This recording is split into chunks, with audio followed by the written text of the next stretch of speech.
Hello, everyone. I'm here for one of my stories. It's Lindsay Dunn. I wanted to get on here and do a quick review of Scream 6. Scream 6 comes out on March 10th. It is put out by Paramount Pictures as well as Spyglass Media. It's put out by the collective known as Radio Silence. That is made of Matt Bettinelli-Olpin, Tyler Gillett, and Chad Villella. They are the team that put together movies like Ready or Not, which is a fantastic movie. If you have not seen that one, make sure to check it out. The movie, the script of Scream 6, is written by James Vanderbilt and Guy Busick.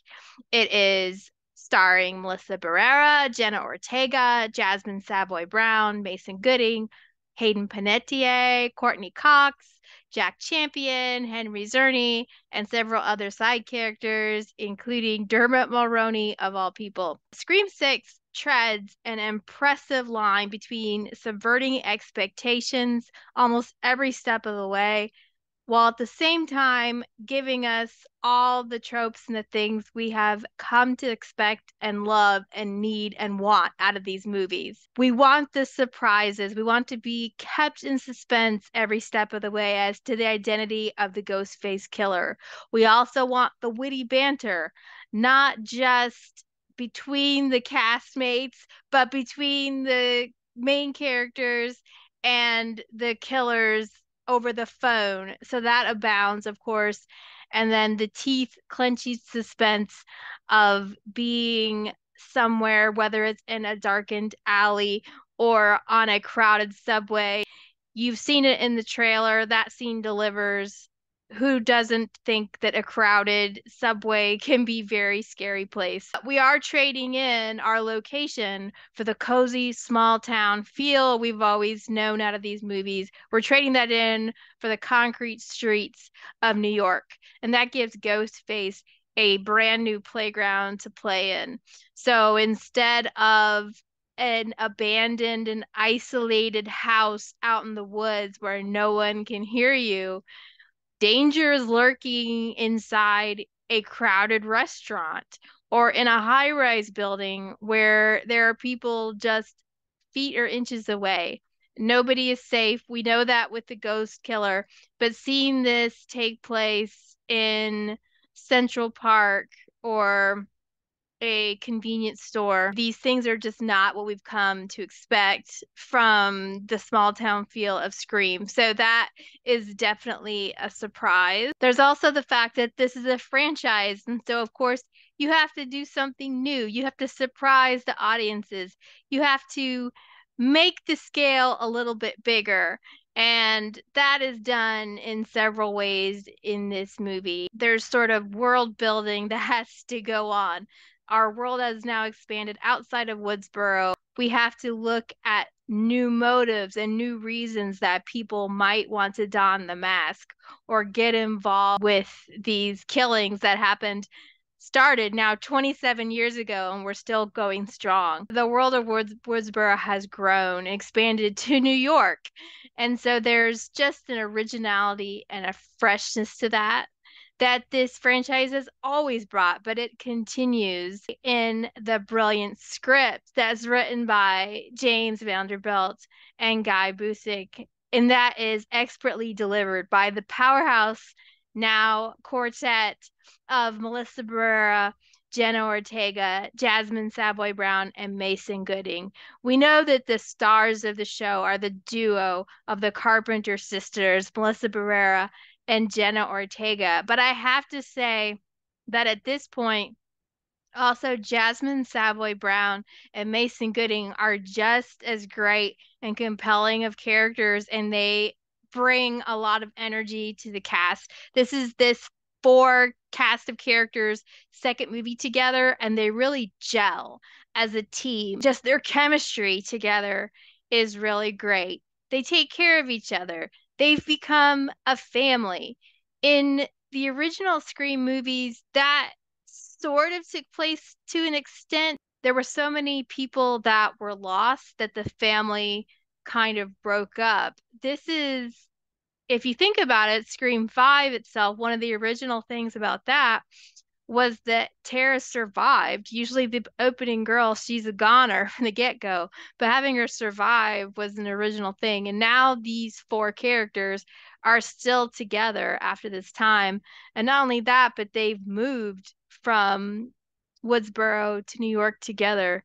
So they've been through it all. Jasmin Savoy Brown, in particular, gives a stunning performance. At this point, she is truly the heir of Randy. Randy always gave the big monologue speech about what was going on in the movie and let us know exactly what was going to transpire with his wonderful speech and knowledge about horror movies.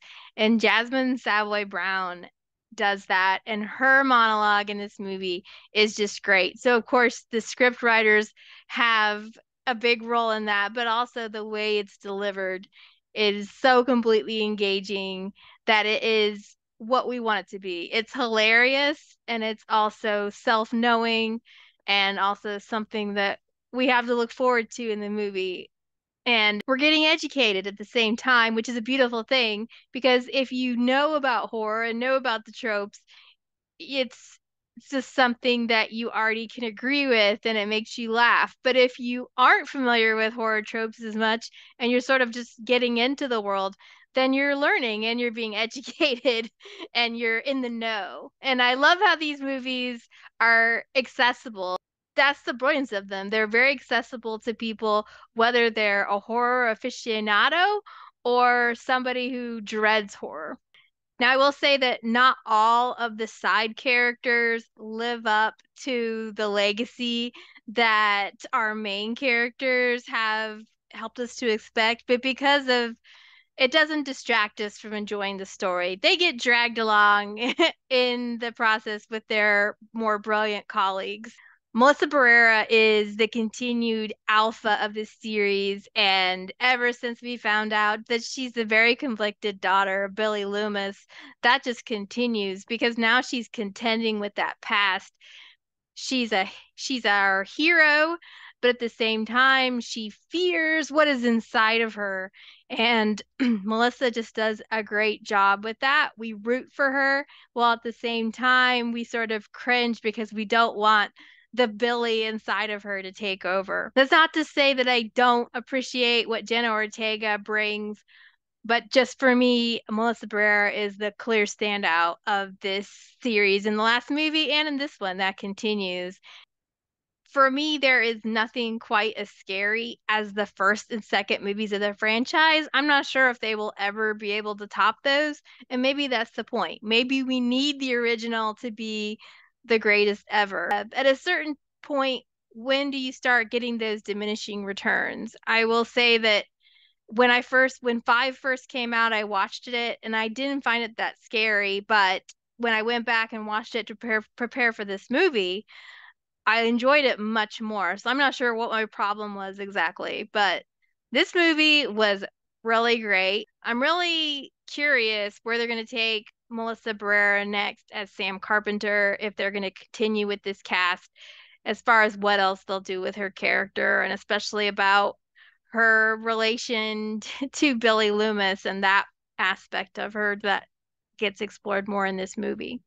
The violence level and blood level in this movie is slasher heavy. So if that is important to you, do not worry, you are in solid hands.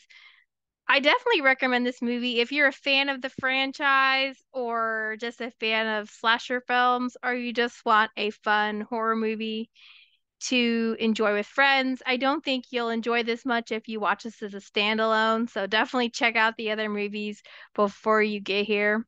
So, in conclusion, as I've already said, this is a great movie. I give it a solid 4 out of 5. I probably enjoy it a little more than I did Scream 5 just because of how well those characters gel together.